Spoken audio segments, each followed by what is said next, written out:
Hello, everyone, and welcome to Global Women for Wellbeing's Wine and Tea Wednesdays. I'm Mim Senft, co-founder and CEO of Global Women for Wellbeing, and we are so delighted to have you with us today. We hope you've grabbed a beverage and taking a few minutes to relax, enjoy a great conversation. And if you're listening to this live or on the recording, please put your comments in the chat. We always love to read them. Always helps us kind of understand where you are, and it gives you an opportunity to share your voice. This particular episode today is part of our Women in Technology series. So I am really excited to be doing this with our dear friend, GW4W member, Rita Stafford, who just happens to be the VP of Technology, Resilience, and Business Continuity at ViacomCBS. Prior to working at ViacomCBS, she held leadership positions at Infor and at IBM, where she started her career. And she is just a guru when it comes to data security, crisis management, and leading global teams through disaster recovery. So her understanding and insight, words of wisdom, we are just so delighted to be able to hear from her today. And Rita, welcome. Thank you for being here. Thank you, ma'am. It's great to be here. Appreciate it. Absolutely. Well, for those that had the privilege of being at our on-site event at ViacomCBS, you got to hear Rita speak in person and share her personal story about 9/11. I'm not going to go into that, but I'm going to say reach out to her. It's a story worth hearing, particularly as a woman in leadership and a woman in tech. As we know, there have been wonderful pioneers in technology, just incredible women. I mean, everybody I think now has seen Hidden Figures and some of the other amazing women that really have pushed the envelope to get other women into IT, STEM, but in general, it's still pretty much a male profession. And you being a woman as a leader in technology, what do you think young women today need to know about choosing a career in technology? Oh, I would just say, look, be bold and be brave, right? And don't let, the perception of the room or some whatever perception keep you from being you and all the talent that you bring to the table, right? Like there's oftentimes during my career, I've been the only female at the table, and I just had to be okay in my own professional skin, right? I had to be okay having conversations and speaking from my heart, from my mind and my intelligence to bring, meaningful ideas to the table. So be bold and be brave would be my advice. That's really good. Well, I find it interesting. We talk about bold and brave. What does that mean for you? How does that show up for you as a leader? I think as a leader and working primarily with men, oftentimes we women, at least myself, tend to be listening to what's happening in the room, analyzing what's happening. And, it's not important that we're necessarily the speaker, that's leading the conversation. And so sometimes it's perceived as not being bold and sharing your ideas. And the thing is you come with a lot of really amazing ideas. So be okay with just having your voice and using your voice and not feeling kind of crowded out or having someone else be your voice, right? I think it's, for me, it was always okay if someone else was saying what was important and I agreed with it. Okay, great. Did I need to chime in? But what I did is I learned to say, look, I could be a part of this conversation, not only be a part of it, but help to mold it to where it needs to go. So being bold is being okay with taking your ideas and presenting them by using your voice. And I think oftentimes, it's funny because I have some friends of mine that say, you're just so kind and so soft, and yet you're so strong. It's like, how do you lead and you're soft? And, how do you find that? And I think for me, it was learning to be bold with my ideas and use my voice to make them known. Wow, I think that's really well said. And I love that you bring these two ideas together. Soft doesn't mean indecisive. Yeah. Yeah. So and I think it's a strength that a lot of female leaders bring to the table. protect, not every female leader, but I mean, this idea that we've been raised in many cases, just societally, to be a little bit more compassionate and be allowed to show that kind of compassion. And yeah, I think about adding that into our voice from a leadership perspective and how important that really is. So just amazingly good advice, I think. So everybody, obviously, we all come from different cultures, different backgrounds, and we're always very curious about your growing up years. Like, how did parents and those people that were close to you as you were growing up and starting to decide what you wanted to do with your career, how did that get you moving towards a career in STEM? Oh, it's interesting because, I never imagined myself in a career in STEM. It's just, that was my journey, and that's where it brought me.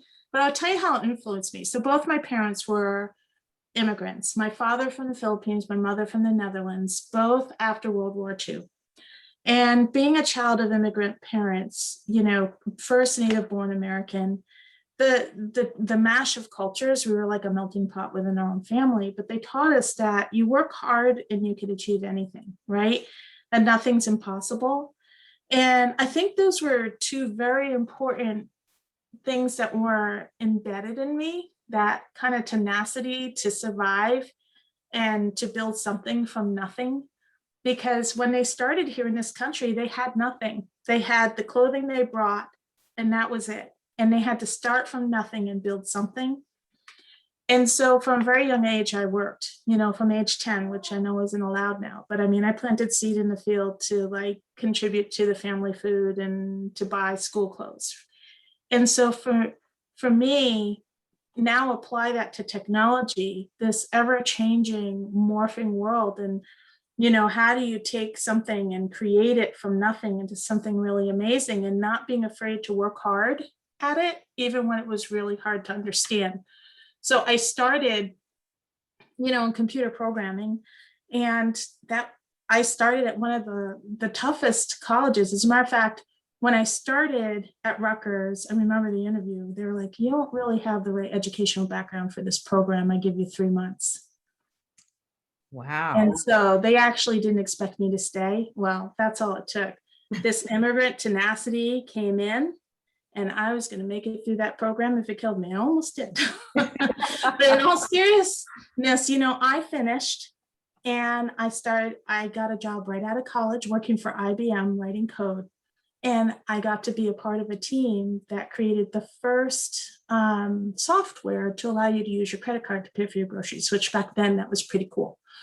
So, it's interesting what the path is, but that's the be brave part. But yeah, my immigrant parents, they kind of taught me, don't be afraid to dive into something you don't know, and dive in, both feet first, and just make something out of nothing, and make it work. Yeah.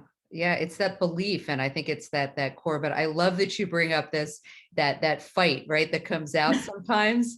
And sometimes for some girls, that's kind of pushed back down, but I love that you bring that up, because I think it is so important for each and every one of us to know at our core who we are and what we are able to accomplish. It really isn't about what somebody else tells you. And yeah, even today we're hearing these experiences. I still hear them from some of our younger members. So we just have to keep instilling that as early as possible in both young men and young women. I mean, across the board, it's reaching your full potential. But I think, particularly in a world that is getting more and more connected through technology, so much of our lives are dictated because of technology. And so making sure that there are diverse voices and leaders so that the technology serves all of us is just so incredibly important for us moving forward. And what I really appreciate, and I've had the great pleasure of talking to you many, many times, because you and I have known each other for like 16 years, that's full disclosure, but we have, that we know, and I know that you have had years and years of experience leading teams in various places around the world. And that's always very interesting, because there are cultural differences sometimes and different things that you come up against. So from your perspective, what are some of the barriers or challenges that we need to be more aware of when talking about gender leadership equity, specifically in technology from a global perspective? Well, I think you nailed it in just bringing up cultural differences, right? I'll never forget the first time I was given a project and I had to build a data center in France without ever traveling there. Hmm. Oh, by the way, we had 6 weeks to do it, and it was during their holiday. And if anyone knows Europe and holiday, it's not like the US where we say we're taking vacation. We don't. They really know how to take vacation. We have something to learn from them, right? But culturally, to try to pull a team together to do that in 6 weeks and yet be respectful of that, right? And so it wasn't even gender. There's just even the cultural barriers. Mm-hmm. I think being a child of 2 immigrant parents, I learned early on what it was to respect cultural differences, right? And how important that is. But for women in particular, like you may go in from a very domestic US mind even today, and you may be working with a culture where women don't necessarily have that same voice and may be more timid and may be more shy to share that voice, and yet very talented and very needed on the team. And so as a leader, you work to just try to cultivate equity in what you're doing in the meetings and what you're doing in the project activities, and ensuring that you're calling on the individuals in the room to foster that, because studies show us that companies that are diverse, they perform better, right? So Yes. teams that are diverse, you get the best ideas brought to the table. But I think it's on the leader particularly to make sure that everyone in that virtual room, now that we're in Zoom, or in the physical room, have that voice. Yeah, incredibly important. Are there ways that you feel are more effective to do that? I mean, I know the past, given where the world has been and given COVID and this enormous challenge that we are still in the middle of, what are some of the things that you've learned that you can share about keeping the technology safe, secure, building, different pieces of the puzzle? And I know a lot of things have been thrown at you and your team over the past 18 months. What are some words of wisdom about having, like, using Zoom or using more technology to stay connected, but also what are some of the things that we should be aware of maybe moving forward? There's a couple questions in that. So let me unpack the using technology aspect first, especially in this virtual world. So you still need like connection, right? And so instead of always be in Zoom calls, we have like no Zoom days. We have Thankful Thursdays, which are not work related, that we just kind of hang out, share pictures, and talk about what's happening in our lives, because we can no longer bump into each other and go for a cup of coffee, right? I think as a leader, in order to foster the voices, you got to get to know the individuals, which takes more time, but pays off in dividends later on. So taking time with each team member one-on-one to get to know what's top of mind for them, where are they struggling, what's important, kind of coming together on an idea. Because now when you go into that meeting, you've already spoken to all the individuals, and you can facilitate that meeting in a way where everyone does get that voice, because you could key off of those conversations. So it takes more time, it's more work, but it really does pay off. And isn't that what we do when we're together in an office, right? We're bumping into someone in the hallway, we're walking with them down to the lunchroom while we're heading someplace, and you're having those brief discussions that allow you to just have that exchange, either on a human level or on a professional level, that you can then use in a positive way, later on in your professional interactions. So when it comes to technology and the use of technology, like the technological explosion will just continue. And staying current is tough.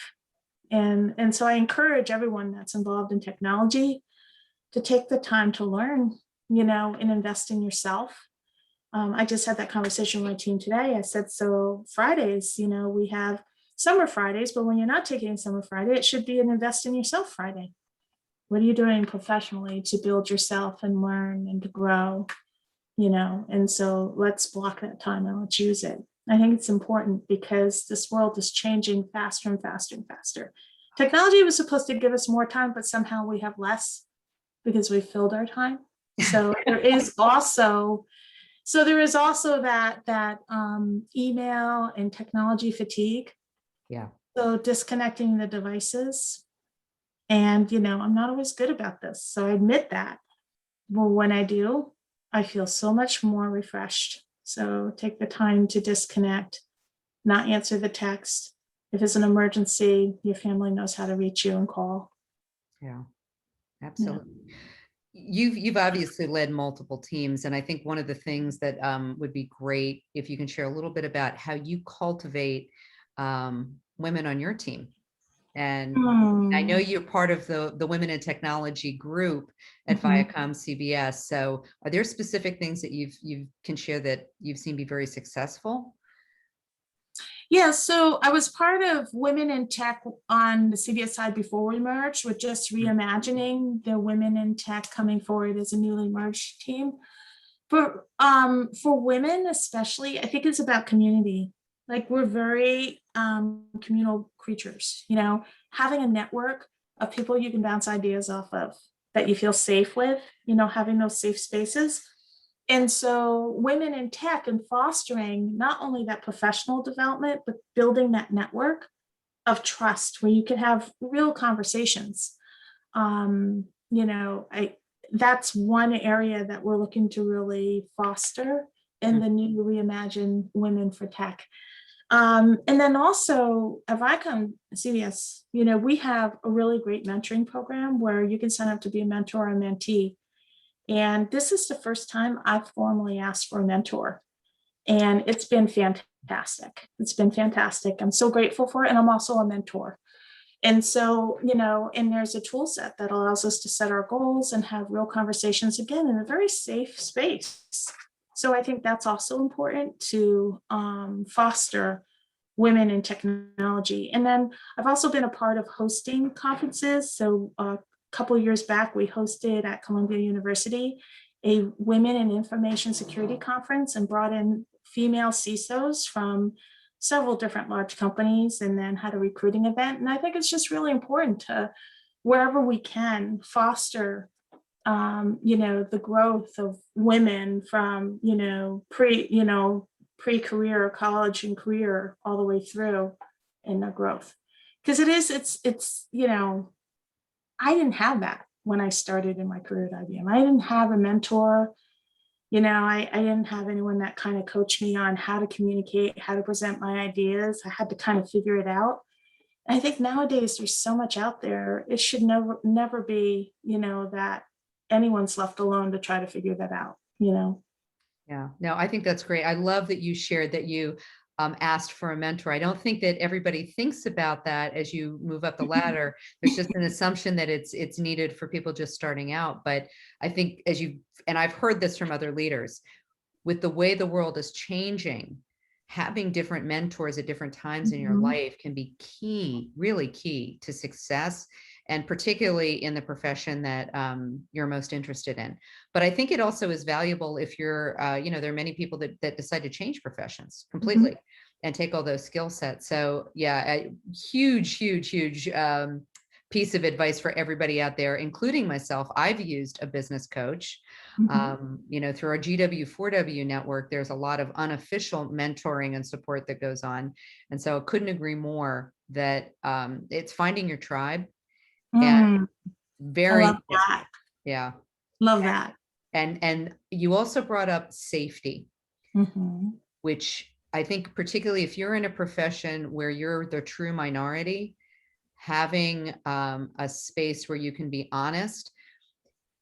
People may or may not agree with you, but it's still what you're feeling. And that's an authentic feeling. And so having a place where you can at least express that. But I also love that you talked about that authentic feedback, because I think, no matter who we are, you always need somebody else that has your back, that cares about you, to say, you might want to think about it this way. And honestly, I think women are harder on themselves. So we judge ourselves worse than others. So it helps to have someone else's feedback on how you were perceived, right? And you might be surprised. It was probably pretty good. But sometimes we're really hard on ourselves. And we got to be kind to ourselves. Kindness starts with kindness to self. Yeah. you know? Yeah. And allowing yourself the space to learn. Mhm. You are not, nobody comes in knowing everything. And in fact, as again, we keep pointing out, we are never going to know it all. We're just never going to know To it be all. honest with you, it's like, I feel like the older I get and the more I learn, the more I realize how little I know, it's like one of those things. But also opening your heart and your mind to learn from anyone, anywhere. Even when you're in a bad situation, you can learn from it. You can learn how not to be. You can learn how you want to do things differently. You could learn how you want to use your voice better. Like every situation, be a forever learner, because isn't that the beauty of life, right? It's just to absorb that wisdom and figure out positive ways and inspirational ways to apply it. Yeah, it really gets to this idea of a mindful pause, because Mhm. being less reactive, not that you don't want to honor what you're feeling or what you're seeing or doing that, but I think that is such great advice from a leader, to be able to step back and really look at it a little bit more detached and say, am I really seeing it this way? Am I really hearing it this way? Is this the choice I really want to make, or the decision that we have to make as a team? That I think speaks to the world in general, in this fast-paced world, Mhm. about, it's not just about the short-term fire drills, but also particularly in technology. When I think about some of the discussions we've had about challenges around AI and Mhm. diversity and inclusion, and AI related to voice recognition, that wasn't there was an issue with women's voices, that some being higher, that it wasn't recognizing it in the same way. So those are just like really specific examples that if you're designing this stuff, why you need to have more diversity in I there. was just going to say, AI is only as good as how it's programmed, and it's being programmed by humans. So that's only one perspective, right? Yeah. So I'm sure there's folks in AI that would say it's more than that, but I mean, it starts there. It's kind of like when we say, we're moving to the cloud, but the cloud is a data center. It's just someone else's data center. So it's true though, Mim, what you say is that women in technology, and just some of the technology that's being built even, isn't being built with an inclusive lens. There's language. We actually, as a company, have been very specific about what language we need to remove from the vocabulary. You think about tech vocabulary, it's not very inclusive sometimes. And so we've been very specific about, maybe it's time for us, when you have like a website that's good, it was considered whitelisted, but if it's bad, it's considered blacklisted. Something as simple as that. It's embedded in the technology vocabulary, and yet it's not inclusive vocabulary. So how do you change that so that you're not using it? We've had some interesting discussions, particularly from a diversity and inclusion, right? Language, how important language is. And again, it goes back to language and technology, the thing that all of us use all day long. How much does it exclude people if we aren't designing it in a more inclusive way? Job So, descriptions. yeah. So, if you have a job description in technology and you're very specific, because we in technology we need exactly these skills and all of this stuff. Studies have shown that men will read it, and if they have 70-80%, they'll go for the job. Women will read the whole list, and if they're missing one thing, they may not apply.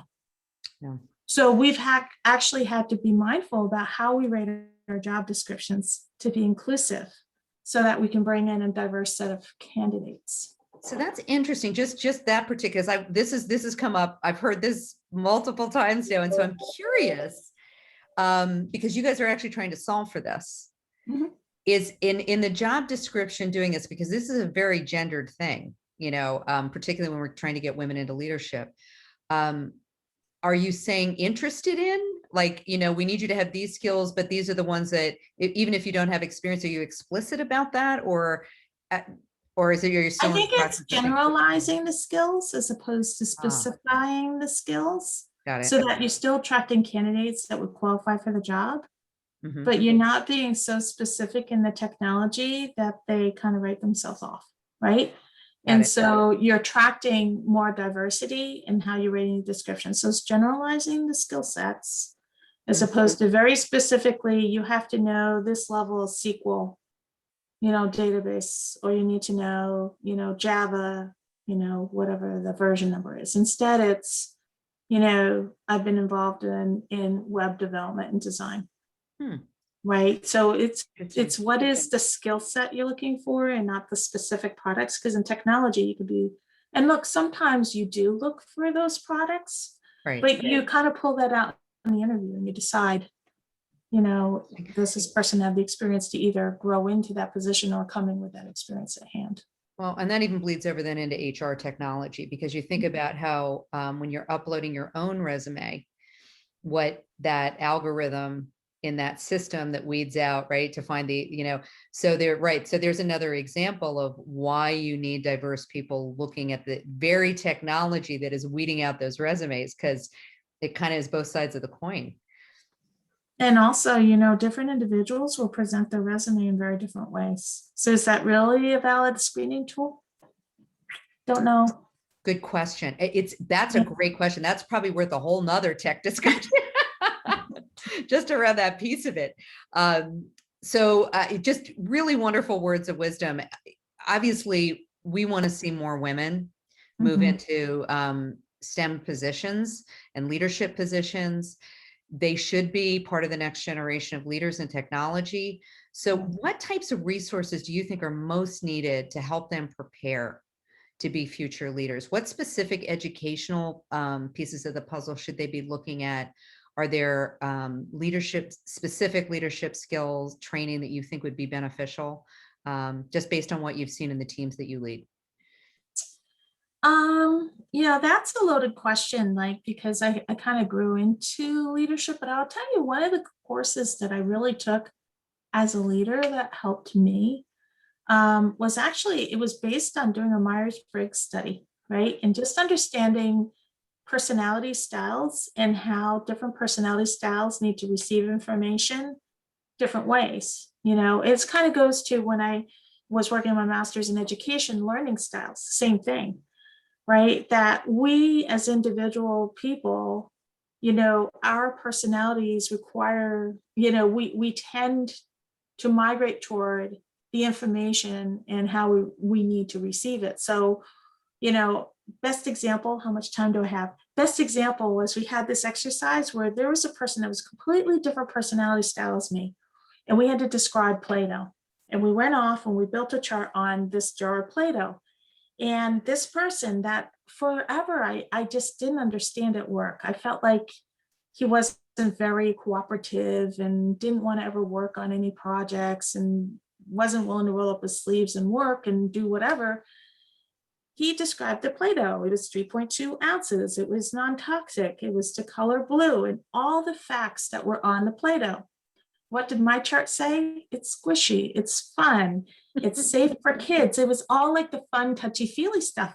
And I had my aha moment. I was just like, oh my gosh, it's not that he's not willing to work with me. It's just he has a different style, personality style, and needs to receive information and communicate information in a different way. And I would tell you that was like pivotal to how I view leadership. Understanding that each individual on the team that I'm working on and working with, that they have individualized needs for how they communicate information and how they need to receive information, and even, tasks that I may be delegating, right? Yeah. And so some need specifics. You tell them what you need and exactly how you'd like to see them go about it. They're there. Others, you give them a general direction. They're there. And it's personality differences. And so I think classes that help you understand people and their diverse needs to process information, I think, are huge in helping you in leadership, especially in technology. There's a lot of analytical folks in technology. There's also a lot of artists you're having to create. So you're going to still get that diverse mix, but there's still that analytical nature, and you got to be able to tease out, like, how do I need to communicate with this particular employee so that they know what the expectation is and what we need to get done. Wonderful. Well, we are at time. I'm sure we could go on for another half hour easily, but what incredible words of wisdom. Thank you so much for your time, Rita, today, and all that you've shared. We invite everybody listening today to visit the GW4W website. If you are not already, consider becoming a member. We are, yes, we are here to connect head, heart, hands leaders and create a more sustainable world for all of us. We are very much focused on respecting and listening to diverse voices so that we can have an inclusive world. And we welcome our male members and those that help us do true gender bridge building so we can all bring our best to work, home, our communities. And with that, we invite you to continue to listen to this series, to all the amazing women in technology that are sharing their wisdom and their journeys with us so that we can all learn and get more young women into the STEM professions. And we thank you for your time and your voice. And as we always do, we ask you to raise a glass at the end and remember that great minds sip together. Thank you. We'll see you next week. Sounds good.